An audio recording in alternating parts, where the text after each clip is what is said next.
In this podcast, we're going to continue our conversation on energy. We're going to talk about what specific heat is. We're also going to talk about our heat equation, or Q equals mc delta T.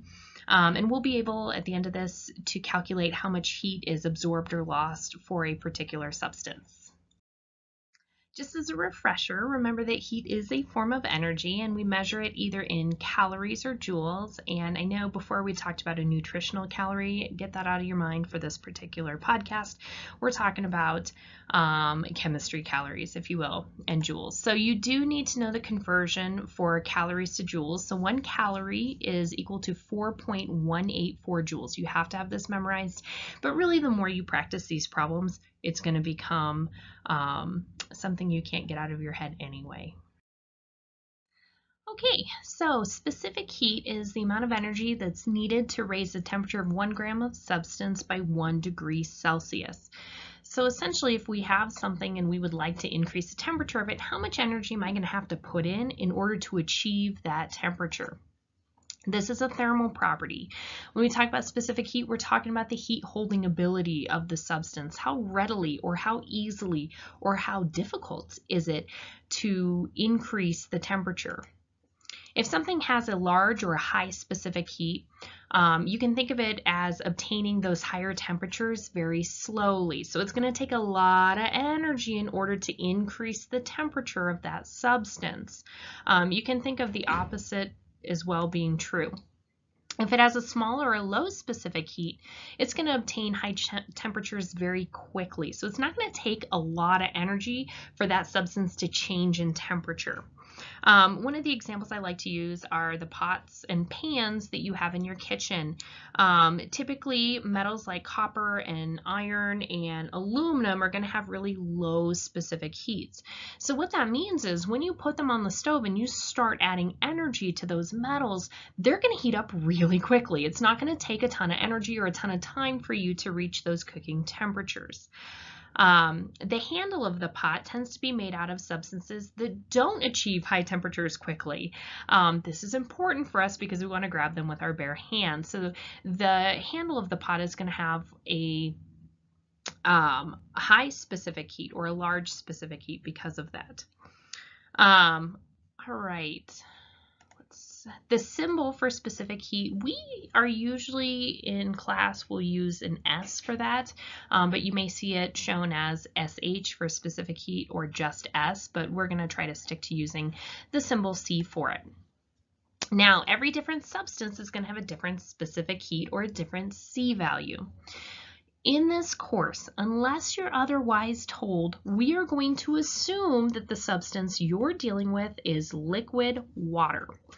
And liquid water has a specific heat at 1.00 calories per gram times degrees Celsius. And that's going to be important, those units, for canceling when we learn what our MCAT equation is. So that would be one to know. That one's not always given.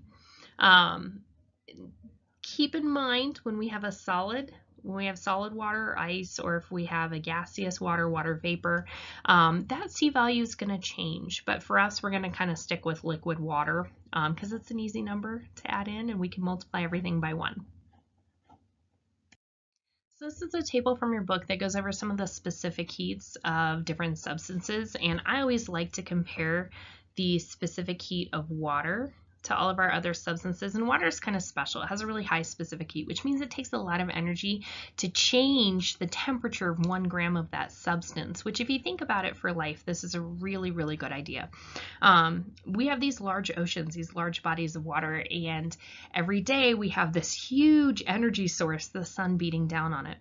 If water wasn't able to absorb a large amount of energy from the sun without these huge changes in temperature, your ocean would boil every single time the sun came up because it would rise to temperature very quickly, and that wouldn't be good for the dolphins that we love so much. When that sun is gone at night, if it doesn't take much energy to change temperature, all that energy can be lost as well, and your temperature of your water will lower such that it can freeze at night. So thankfully, water has a very high specific heat and doesn't have those wild swings in temperature due to very little energy being put in. But let's think about, we talked about copper has a specific heat of 0.09, and I'm just looking at the calories, not necessarily the joules, but you could do a conversion. We use those for pots and pans, aluminum as well. So some of these, it doesn't take much energy for them to get hot, which is why you don't want to put like a fork on the stove. It's going to get hot very, very fast without you knowing, even if you don't think it's going to get hot. Good life lessons we're learning. All right, so our heat equation is Q equals mc delta T. Now, your red flag as to when you're going to use this is if you have a temperature change only. You're going to use this calculation and you'll be able to determine how much heat is either absorbed into the substance or is lost to the environment if you have a temperature that is lowering. Q is your heat, and we can report heat in calories or joules, but remember that our specific heat that we wanted to memorize was in calories, so a lot of times you'll be working with this equation with calories, and then later you can convert to joules using that conversion factor. M is for mass. Mass always has to be in grams, and the reason it has to be in grams is because of our specific heat. So notice that the specific heat I've asked you to know, that's the easier number to memorize, is in calories. Can't use joules. I mean, you could if you had the conversion or the different specific heat value in joules, and grams, degrees Celsius. So guess what? Our temperature is also going to have to be in degrees Celsius. And when you put this into the equation, delta just means change in temperature. So you're going to go ahead and subtract the bigger number from the smaller number. We can't have a negative value in there. So just take the difference between those two numbers when you're calculating. All right, so let's work some sample problems. This first question tells us to calculate the calories. So calories is represented by Q in our equation, so we're solving for Q. Released when 25 grams is a mass, thankfully it's in grams already, of water is heated from 15 degrees Celsius to 45 degrees Celsius. So I see right away that we have a temperature change. So this is going to be a Q equals mc delta T problem because we have a change in temperature. I'm going to identify my variables first. So my delta T value in degrees Celsius is fine. It's going to be 45 minus 15, so it's going to be 30 degrees Celsius. I'm going to maintain 2 sig figs just because that was what was originally in the problem. That'll help me to stay straight on my sig figs. The mass was indicated as 25 grams, and because they didn't tell me otherwise, I'm going to assume this water is liquid water. And I'm going to assume that I'm going to use the specific heat of liquid water, which is 1.00 grams times degrees Celsius. So now it's just a matter of plugging in these numbers to the equation and punching in those numbers to the calculator. So 25 grams times my specific heat, 1.00 calories per gram degrees Celsius, times my delta T, which is 30 degrees Celsius. Notice how beautifully my specific heat helps me to cancel grams divided by grams, and cancel degrees Celsius, leaving me in calories. And calories is a form of heat. This is what the problem asked me for. That's an appropriate unit for Q, so we are doing well. When you multiply these to by each other, you will wind up with 750 calories straight out of the calculator. And I'm going to go back and just double check. This has 2 sig figs, and everything given in my problem has 2 sig figs. So that would be an appropriate number of sig figs for this problem. We are going to move on to a more difficult problem because it's got a couple conversions in it, and then the on your own problem is going to match more of that first problem we tried, but I want to put something out there for you to reference if things got hard later on. All right, oh, they want us to calculate the joules, so I see we're going to have a conversion there because I only know the specific heat of water in calories. Is given off when 0.50 kilograms. Okay, I see a conversion right there for mass because we're going to have to use mass in grams of water cools from 85 degrees Celsius to 65 degrees Celsius. That is a delta T value. So let's go ahead and see if we can figure out what variables we have and make any conversions necessary and set up our problem. So our Q value is unknown, but I know that my mass is 0.50 0.50 kilograms. So I'm going to need to convert that to grams, and I can do that by either moving my decimal place, or I can do that by dividing by, multiplying by 1,000.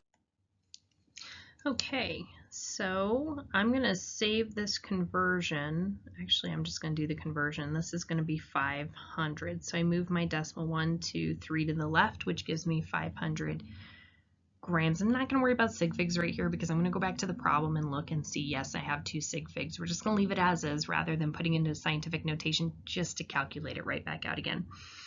All right, for specific heat, because they didn't tell us otherwise, I'm going to assume it is liquid water, and that is calories per gram degree Celsius. Now, here's the weird thing. We need to go to joules. I know that 1 calorie is equal to 4.184 joules. So, because it's this conversion factor, I could actually use, in place of calories, I could say 184 joules per gram degree Celsius. So I can slide that right in there because I'm already dealing with just 1 calorie anyway. So that makes that conversion a lot easier. For my delta T, I'm going to take 85 degrees Celsius minus 65 degrees Celsius, and I wind up with 20, and I'm going to just maintain that sig figs just to keep it straight in my mind, but I am going to go back and reference the problem at the end anyway. All right, so now we're ready to set up our problem. Q equals MC delta T, or our MCAP problem. All right, so I know that I am going to have to take 500 grams times my C value. Oh, I cannot do parentheses right now. This is my biggest challenge in life. I'm doing really good. All right, times my specific heat value. I've already converted this, so I'm just going to plug the joules in right away, and then that way I have the correct unit that they asked for, and I don't have to do a conversion at the end. Of course, you're welcome to plug in the calorie values and then do a further conversion of your answer at the end if you'd like to as well. And I'm going to multiply that by my change in temperature, which is 20 degrees Celsius. So degrees Celsius cancel, grams cancel, leaving me with joules, which for this problem is an appropriate unit because they asked me to find this in joules.